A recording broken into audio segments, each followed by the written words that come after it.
Hey everybody, it's Jason from the Texas Gun Vault 2, and tonight I'm coming to you with another commentary video, and this is going to be kind of an addendum to the video that I made yesterday regarding a social media post that was put out by Mr. Guns and Gear that I thought he was essentially stoking the fears of the gun community by lying through omission. And I would suggest going and looking at that video and my thoughts, because he was talking about a person in Washington, D.C. that was charged with the illegal possession of a short-barreled rifle, and we're going to put that in air quotes, because he had a braced CZ Scorpion. And we all know the DOJ has said braced pistols are okay. People are saying, oh my gosh, the ATF's coming after people and stoking the fears. And what I mentioned in that video is that he was in Washington, D.C., and of course they have some of the most anti-gun laws in the country. What do you expect? And he was openly carrying it. And I was already kind of expecting to get a few people that, once again, are in the gun community that just look at the surface level and would say stuff like, it's unconstitutional, the ATF can't create law, how dare you, you missed the whole point, we have to rally. And of course, one person said, in a very mean way, that we need to not enforce unconstitutional laws. And I'm like, okay, that's totally fine. Well, then why don't you go to Washington, D.C. and open carry your braced pistol? Oh, wait, you're not going to do that because you know that you'll be arrested. It doesn't matter if in your heart you think or know the law is unconstitutional. What matters is how that law is executed. And you know as well as I do, unless you're willing to go there and be arrested yourself, nothing's going to happen. The only thing we can do is to try to change the laws through the legislative process or through the courts. And of course, people get mad at me for pointing this out. And it got me thinking about the people that, as of late, that have been charged with many of these crimes, like, for example, when it comes to Matt Hoover and selling machine guns because he had the, what was it called, the auto key card, and all the people that rallied behind him saying, oh, it was a freedom of speech, he was just creating art and all this kind of stuff. Or this guy in Washington, D.C., braced pistols aren't SBRs. And we don't look beyond the surface. We just look at these indictments, but we don't look at what they're doing. And we have to ask ourselves, are these the people that we really want to go to bat for? Because remember, everything we do has to be judged in the public eye. And obviously, we're all on the same page. We want the Second Amendment to flourish. And I was thinking about the people that, for some reason, the gun community wants to put up on these pedestals and defend. And I look at these people and go, are they really the people that we want representing us? So let me give you an example. But let's flip the coin here. Let's look at the other side. I'm sure you guys remember a little case about a man named George Floyd. Of course you remember that case. Oh my gosh, it was national news when he was, according to some people, the victim of heavy-handed police. But a lot of people realize, looking at the evidence of the case, George Floyd might not have been the angel that one side wants us to think. In the past, he was arrested for pointing a loaded handgun at a pregnant woman. On the day that he died, he was essentially trying to pass off counterfeit currency. And then he was high on fentanyl and I guess took something called a speedball. And he had enough fentanyl in his system to kill him. This is not some baby angel that was just minding his own business and some heavy-handed police officer came and threw him on the ground, and while he was, trying to save kittens from a burning building. No. There was obviously some wrong on both sides. And once you saw, okay, George Floyd definitely should not have died. I'm sorry that he died. Some of that might have been his own fault from the drugs that he ingested. Some of it could have been because Derek Chauvin, the police officer, put his knee on his back. That is up for debate. But we can look at this and go, well, there's one side of the argument that puts George Floyd up on this pedestal. They have all those murals and things essentially making him into a king or a saint. And we all know, wait a second. He did not deserve to die, but he wasn't innocent in all of this. And we look at the left and go, you guys are ridiculous for holding up somebody that was obviously a criminal, that was obviously not bettering our society. Once again, he did not deserve to die. He did not have to die. A lot of bad decisions were made that day. But we that take a step back from the case and don't have any emotions involved go, you know, you're trying to put George Floyd up on this pedestal, but he doesn't deserve to be there. Well, now let's flip that coin back to our side and ask yourself, what do the people that are the fence sitters, the people that are not as educated about gun laws, or people that we want to win over to our side, what are they going to say and think about the people that you're defending? So let's talk about the person I was mentioning last night that got this indictment in Washington, D.C. According to Mr. Guns and Gear's post, he makes it look like the ATF did some type of warrantless raid on his house and he's some innocent person just at the range or something with his family, and they arrested him and like looked at it and we're going to arrest you. And what they didn't say is that he was indicted in Washington, D.C. for carrying a gun he's not allowed to have, didn't have a permit for, whether or not you agree with those laws, and it was a weapon that's banned, and he carried it openly, which you can't do in Washington, D.C. He effed around and he found out. He got arrested. But the story gets even deeper. He was arrested outside the residence of former President Obama with this weapon. Now, let me ask you a question. Are you willing to hold this person up on a pedestal and say, this is the person we need to celebrate because he's fighting for his rights? It's not an SBR. What if he would have done something irrational and hurt somebody, hurt a former politician or a current politician? How do you think that's going to change the public opinion on the Second Amendment? Would that hurt our cause or would it help our cause? Well, obviously, it would hurt our cause. And so people that might not have the same passion and the emotions about the Second Amendment that you do, they can look at this case and go, wait, the gun community is defending a person who was outside Obama's residence openly carrying an assault weapon. Now, once again, that's their terms, not mine. What do you think the public thinks? They're going to go, so the gun community wants to publicly threaten a former president. That doesn't look good for us. Why do you want to defend this person? Now, as I said before, do I think that these laws are constitutional? No. Do I think we should work to overturn laws like the open carrying of guns across the country or assault weapons bans? Absolutely. But there's a process for it. There's a civil way of doing it through the legislatures, through the courts. That's how we're supposed to change things.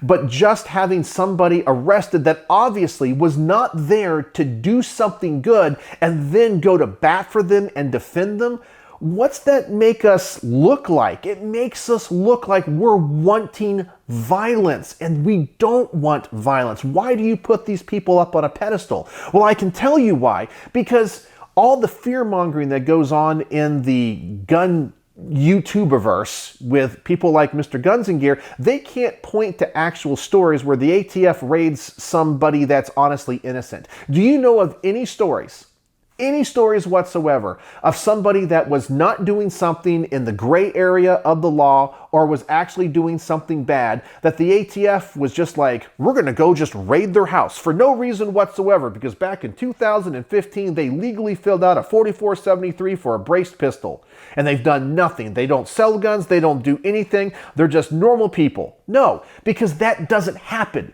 All of these cases, like when it comes to Matt Hoover, he was openly trying to defy the ATF. He was egging them on. He was poking the bear. Now, whether or not you feel that what he was doing was lawful or legal, you have to look at how that is judged in the court of public opinion. That normal people that are not passionate about guns, that might be on the fence, that we can win over. They're going to look at people like you going, wait a second. This guy was, of course, they don't understand. They're going to say this guy was trying to illegally sell machine guns. He was selling parts that could convert guns. They don't know better. And so they're going to go, wait, the gun community's defending this guy?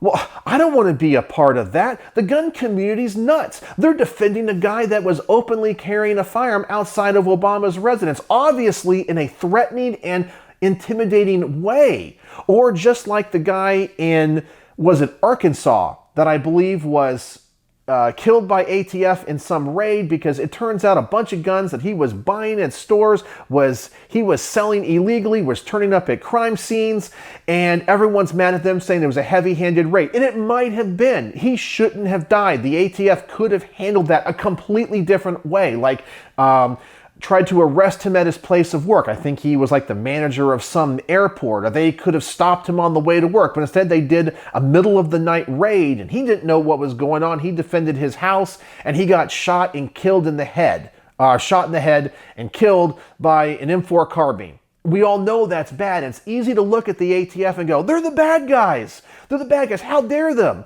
But then you don't realize, wait a second.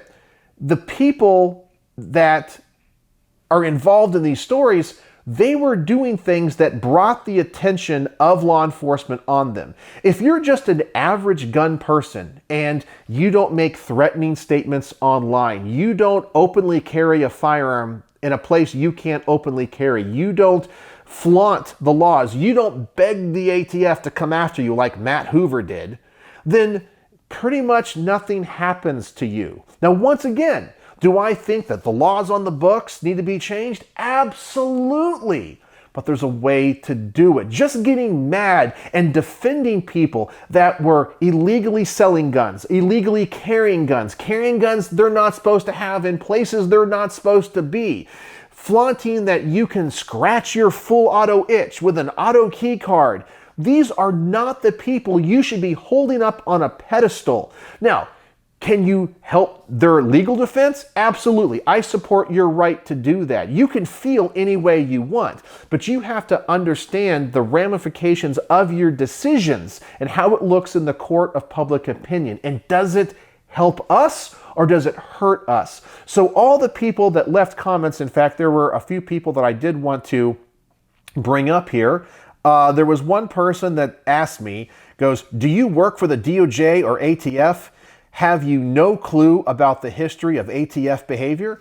Of course I know about ATF behavior, but once again, if you don't do things that are going to bring yourself into their spotlight, then you don't have to worry about things. All the people that I have mentioned, all the people that are part of these big stories that end up on the wrong side of the ATF, wrongfully, by the way, like that guy in Arkansas should not have been killed. The raid was completely botched. But when you read the story, he was buying multiples of the same firearms, going to places and then selling them to people that shouldn't have them, and they were ending up at crime scenes. What did he think was going to happen? Eventually, the law was going to catch up with him. I don't know what you think the answer is, but I can guarantee you that if you're not doing anything you're not supposed to do, you don't have to worry about the heavy-handed ATF coming after you. Now, once again, should the ATF be diminished in power and authority? I think they should. Should these laws be repealed? Yes. But I am also cognizant of the world that we live in. I don't live in a fantasy utopian world of what I want it to be. I am very aware of the way the world is. And so once again, before you guys defend these people, like the person I mentioned last night, what was his name? I was looking at here. His last name was Taranto, the guy that was outside of Obama's residence in Washington, D.C., openly carrying a braced CZ Scorpion. A gun he's not supposed to have in a place he shouldn't have it, openly carrying it. If you guys defend these people, it makes us look like nuts. These are not the people that we should use as examples of why these laws should be repealed. So you guys that are still misunderstanding this entire topic are the reason why gun rights are in such peril. Just like how people on the left and the people that are race baiters tried to deify and canonize George Floyd, and we all can go, wait a second, he was a criminal. He wasn't a good guy. He didn't deserve to die, but he was a criminal. The people that are on the fence or anti-gun look at you and go, look at what the gun community is saying. They're saying these people that were essentially threatening the former president, they should be deified and defended. You guys see how that looks? It's not a good look for us. So I just wanted to kind of do a little bit of an addendum and kind of respond to those people that were leaving comments like that, because I don't think it's good for us. And if all you see is the surface level of CZ Scorpio is not an SBR, and you don't see what led to this indictment, then you miss the point. You miss the nuance. You miss the entire iceberg that's below the ocean surface. And you're a first level thinker. You don't look beyond just the fear mongering. And I ask you, do the research. Ask yourself the important questions. And like Sun Tzu says in The Art of War, all battles are won and lost before they are ever fought. Because the people that wage battles and wage wars, the people that are the most prepared and understand the nuances are the ones that are going to win. The people that just go in with just brute force in the moment, are irrational and emotional, will always lose. And as I said, you have to think about chess pieces being moved 2, 3, 4, 5 moves ahead. Once again, ask yourself, the layperson that doesn't care about guns, when they see you defending these people that are obviously doing criminal things, whether or not you think the laws are constitutional, what does that make you, what do you think that makes them feel about the gun community? It makes us look like we want violence, criminality, we want intimidation, these things that do not represent our community. And stop making us look bad. So that's all I wanted to say about tonight. And so thanks for joining me here in the garage. And I hope you guys understand. I'm sorry, I'm a little bit passionate about this, only because I kind of feel like often when it comes to winning the battle for the Second Amendment, there are so many gun owners that ruin it for everybody else. Just think about what you say and what you do and how people that are not in our community are going to perceive your actions and your words. Stop deifying and protecting people that are in the gray area of the law or in the criminality side of the law. These aren't the people we should hold up as examples why certain laws should be repealed. And if we can find examples where people were doing absolutely nothing, like a father taking his son out into the woods to teach him how to shoot with a, let's say a Ruger 1022 and shoot some cans on public land, and the ATF for some reason comes and like heavy-handed like throws them down on the ground and like measures their barrel and arrests them because the barrel is 15.99999 inches long. Okay, we're on the same page here. That's out of control. But when it comes to people that are selling guns that are ending up at crime scenes, that were murdering people, and obviously trafficking in guns, and then he gets killed wrongfully in a botched raid, well, okay, he shouldn't have been killed in a botched raid, but let's not say, oh my gosh, he's a complete innocent victim in this. You know, the decisions that you make today have consequences tomorrow. So that's all I wanted to say. So if you watched to the end of this video, I appreciate it. I'm sorry if it's a little bit rambly. If you want to participate in the word of the day is consequences, because all decisions and actions you have consequences. So use that word in the comment section, and I know you made it to the end and you are a true vault dweller. So thank you for joining me here on the Texas Gun Vault 2. It means the world to me. So let me know what you think in the comment section below. And as always, thanks for watching.